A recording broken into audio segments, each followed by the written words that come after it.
পীঠ নির্ণয় তন্ত্র মতে নলহাটিতে দেবীর নলা পতিত হয়েছিল। নলা বলতে দেবী সতীর দক্ষিণ গণ্ডাংশ। এখানে দেবীর নাম কালিকা এবং ভৈরব হলেন যোগীশ। পুরাণে দেবীর নাম কালিকা থাকলেও স্থানীয় মানুষরা তাদের আরাধ্য দেবীকে মা নলাটেশ্বরী নামেই পূজা করেন। বীরভূমের সাঁইথিয়া থেকে বাসে অথবা ট্রেনে নলহাটি আসা যায়। দূরত্ব প্রায় ৭৪ কিলোমিটার।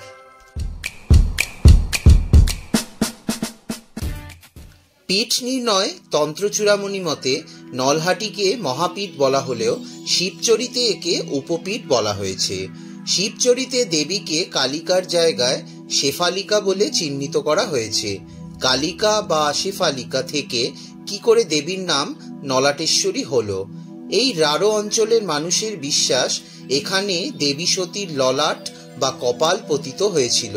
সেই থেকে দেবী হলেন ললাটেশ্বরী। নলাটেশ্বরী মন্দির পূজা পরিচালন কমিটির উপদেষ্টাদের মতে সতী মায়ের কপাল বা ললাট এখানে পড়েনি, পড়েছে দেবীর কণ্ঠনালী বা নলা, যা থেকে জায়গাটির নাম হয়েছে নলহাটি। দেবীর নাম নলাটেশ্বরী। সেই পবিত্র অঙ্গটি রাখা আছে মায়ের বর্তমান মুখাকৃতির নিচে। সেখানে যত জলই ঢালা হোক না কেন তা কখনোই উপচে পড়ে না। পবিত্র অঙ্গটি দেখানো হয় ভোর রাতে মাকে স্নান করানোর সময়। বীরাচারীর দেশ বীরভূমে ছড়িয়ে রয়েছে নানা পৌরাণিক কাহিনী। কিছু অলৌকিক ঘটনাও কয়েকশো বছরের মধ্যে ঘটেছে এই পীঠকে কেন্দ্র করে। একসময় এই জায়গাটি ছিল মনুষ্যবাসের অযোগ্য এবং অনুচ্চ পর্বতে ঘেরা গভীর জঙ্গলাবৃত। সেই জঙ্গলের মধ্যেই চলত তান্ত্রিকদের সাধনা। বহু তান্ত্রিক, কাপালিক ও সাধক এই পবিত্র ভূমিতে সাধনা করে সিদ্ধিলাভ করেছেন। শুধুমাত্র পাহাড়ি টিলার ওপরে মহাপীঠের এই দেবী মন্দিরটি আছে।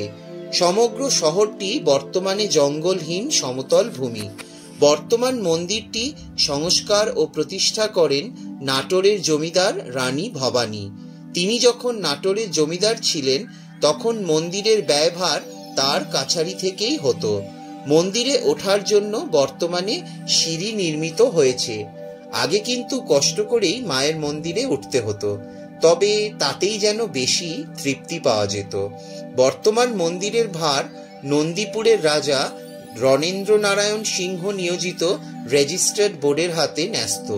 সংস্কারের পর মন্দিরটি খুবই সুন্দর হয়েছে। শোভন সুন্দর বাইরের মন্দির গাত্র, সংযুক্ত হয়েছে অপূর্ব কারুকার্য। দৃশ্য সুখের উল্লাসে আপ্লুত হতে হয়।